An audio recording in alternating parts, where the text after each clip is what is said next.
So hello everybody, welcome to a brief update. As you'll know, if you watched my last video, I was talking about how I kind of lost the will to live and my motivation a little bit with this railroad, and I kind of identified that my major stumbling block was wiring the signals, and basically all these magnetic wires underneath each of the signal heads was really the stumbling block for me. Now I have 35 signal heads, so I've got searchlight single heads, I've got Darth Vader multiple heads, double heads rather, and then I've got a couple of these really superb BLMA gantries. So basically each one of these signal heads has 4 magnetic wires coming off, which was becoming a little bit of a bugbear for me, particularly being upside down underneath the layout, which was becoming really difficult. So as I mentioned before, I'm actually using MRC Prodigy Advanced Squared. I do actually have the wireless controllers for this, and I'm just not a Digitrax fan. I find it really difficult to look at the screens. It's just way more complicated than it needs to be, whereas ultimately, if I forget with MRC, all the instructions are actually written on the back of each of the hand controllers. So that's what I've gone for. I know we each have our favorites, but I'm not prepared to change at this point. MRC does what it needs to do for me. So, however, Digitrax really does excellent signaling kits and block detection kits. So what I am doing is marrying my MRC with Digitrax signaling. So what I've got here is a BDL168 for block detection, and here this panel is an SE8C signal decoder. Now these things are not cheap, but compared to locos, they're not expensive either. So what I'm doing here is I'm going to have blocks and block detection, and that's going to actually control the signals. So as the train enters a block, the signal behind it will change aspect, and so on and so forth, and as it clears the block, then it will free that up. So that's what I'm doing. Now I said I had 35 signal heads, an SE8C could do 32, so I do need to have a second one of those.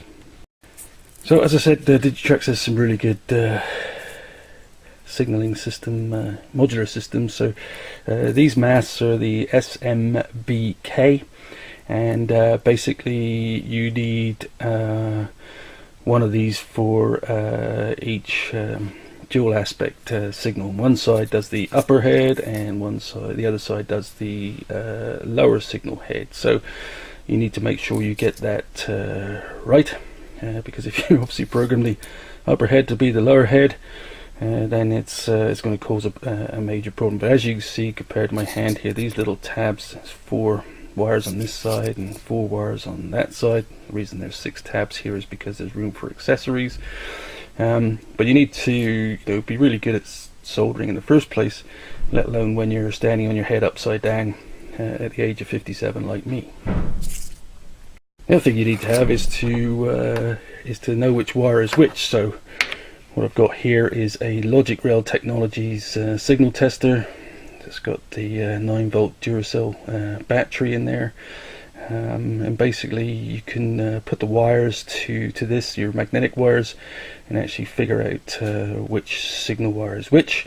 Then of course as they go in through the hole, then you need to label them to make sure you're soldering them on the right tab of the SMBK.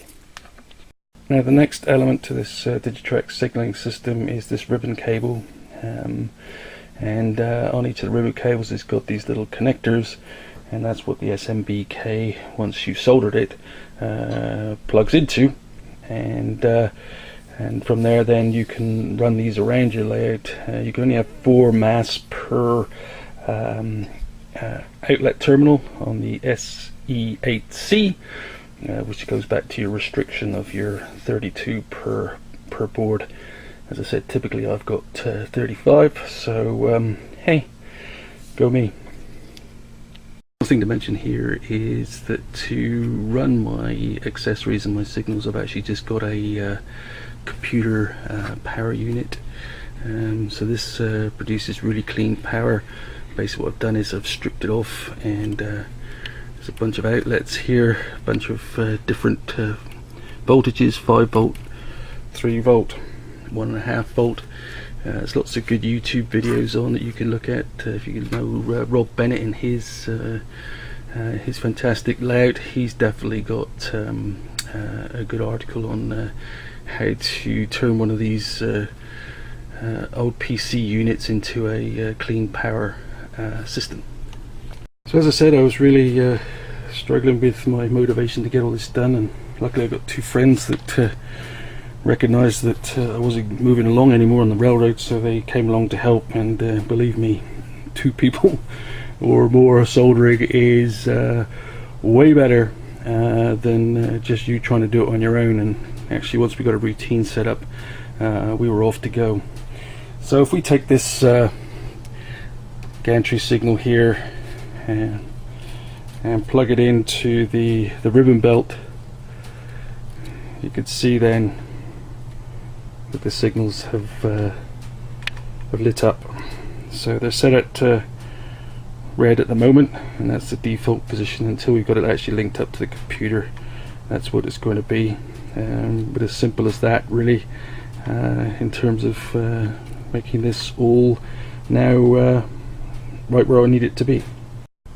Now for almost all of these signals I've drilled through the base first and then did the soldering underneath, but on the odd occasion like this signal here, there's a bunch of woodwork underneath and I can't actually get the wire through or have enough wire to come out the other side and solder it after that. So what I'm going to do with this is to just drill a hole through to let this SMBK mast go through, and then I'll close that signal up again afterwards. So as you can see, 1 mast for 1 dual head. That's the way it works. Excuse the dogs running around upstairs. And if I plug it into the ribbon cable here, it's as simple as this, plug and play. On come the lights, and you've got these repeater LEDs on the mast, and they recommend that you clip those off, but what I'm actually going to do is to use them as repeaters so I could see the aspect from out of the side of the fascia, so I won't have to be looking at these hooded signals directly to see what aspect they're at. Obviously if I'm at the computer I'll be able to see what aspect they're at, but if I'm not at the computer then I'll be able to see through the side of the fascia you know what aspect these signals are running at. So anyway, more on that at a later point. Like I say, I was really pleased with my friends coming along to help me out. We've got a lot done over the Christmas period. In fact, it was like 2 afternoons to be honest, and we've just got 3 more signals to do, and basically it's just those at the far end in there, as you can see, are way off in the background under the stairs, and I'm going to put the lighting in there before I get back to doing that. And the final one there behind that Author's Scenics bottle there will be the next one. But yeah, other than that, now it's just going to run the ribbons around. Making you all sick with moving the camera, sorry about that. With the Peninsula, because obviously the power station's over here, I'm going to run a wire down this leg and across the floor and then back up the other side, because on the Peninsula we've got a bunch of signals, including this 4-way BLMA tower. But I know not everybody has signals, and you know, it's something I decided to do, to be honest with you. Here's a searchlight type there. I just think it brings such realism. Would I do it again now? Probably not. I've had help to get it done, but it is it's something you need to be aware of, particularly if you've got a large layout like this, and you know you're talking 30 plus signal heads. Anyway, got no more excuses now because my signals are up and running. I was lucky to have another friend who works for CP to come along and point out exactly where my signals should be, and I had some in the right position, but many in the wrong position. So luckily Matt came along and put me straight on that. So that's it for now. Speak to you in my next video. Cheers.